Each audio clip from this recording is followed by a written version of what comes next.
Hi all welcome to Blasters arena. Malayali താരമായ PV Vishnu നിലവിൽ east ബംഗാളിന് വേണ്ടിയാണ് കളിച്ചുകൊണ്ടിരിക്കുന്നത്.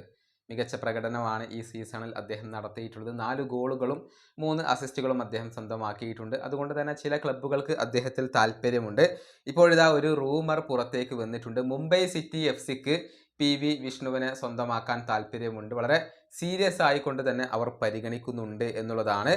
ഒരു സോഫ്റ്റ് ഡീലിന് വേണ്ടി അവർ ശ്രമിച്ചേക്കും, അഥവാ കൈമാറ്റ കച്ചവടത്തിന് വേണ്ടി അവർ ശ്രമിച്ചേക്കും. എന്നിരുന്നാൽ പോലും താരത്തിന് വേണ്ടി ഒരു ട്രാൻസ്ഫർ ഫീ അവിടെ മുടക്കേണ്ടി വരും എന്നുള്ള കാര്യം കൂടി CAS റിപ്പോർട്ട് ചെയ്തിട്ടുണ്ട്. ഏതായാലും വിഷ്ണുവിനെ കൊണ്ടുവരാൻ മുംബൈ സിറ്റി ശ്രമിക്കുന്നുണ്ട്. അത് ഫലം കാണുമോ എന്നുള്ളതൊക്കെ കാത്തിരുന്നു കാണേണ്ട കാര്യമാണ്. ഇനി മറ്റൊരു റൂമർ കൂടി നമുക്ക് ഇതുമായി ബന്ധപ്പെട്ടുകൊണ്ട് പങ്കുവെക്കേണ്ടതുണ്ട്.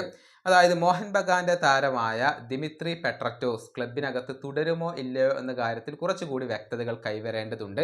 കാരണം ഈ സീസണിൽ വേണ്ടത്ര ശോഭിക്കാൻ ദിമിക്ക് കഴിഞ്ഞിട്ടില്ല. അതുകൊണ്ട് തന്നെ മോഹൻ ബഗാൻ അദ്ദേഹത്തിന്റെ കാര്യത്തിൽ ഒരു ഫൈനൽ ഡിസിഷൻ എടുത്തിട്ടില്ല. ഇപ്പോഴിതാ മറ്റു ചില ക്ലബ്ബുകൾ അദ്ദേഹത്തിൽ താല്പര്യം പ്രകടിപ്പിച്ചിട്ടുണ്ട്. ഇന്റർ കാശിക്ക് താല്പര്യമുള്ള താരമാണ് ദിമി. അതുപോലെ തന്നെ ഒഡീഷ FCയും ഈ താരത്തിൽ താല്പര്യം പ്രകടിപ്പിച്ചിട്ടുണ്ട് എന്നാണ് ഇപ്പോൾ മാധ്യമങ്ങൾ റിപ്പോർട്ട് ചെയ്യുന്നത്. പക്ഷെ കൂടുതൽ വ്യക്തതകളൊക്കെ കൈവരേണ്ടതുണ്ട്. കൂടുതൽ ആ ഒരു പ്രോഗ്രസ് നമ്മൾക്ക് കാത്തിരുന്നു കാണേണ്ടതുണ്ട്. ഏതായാലും ഈ 2 റൂമറുകളാണ് ഇപ്പോൾ പങ്കുവെക്കാനുള്ളത്. ഈ വീഡിയോയുടെ അവസാനിപ്പിക്കുന്നു. അടുത്തൊരു വീണ്ടും കാണാം.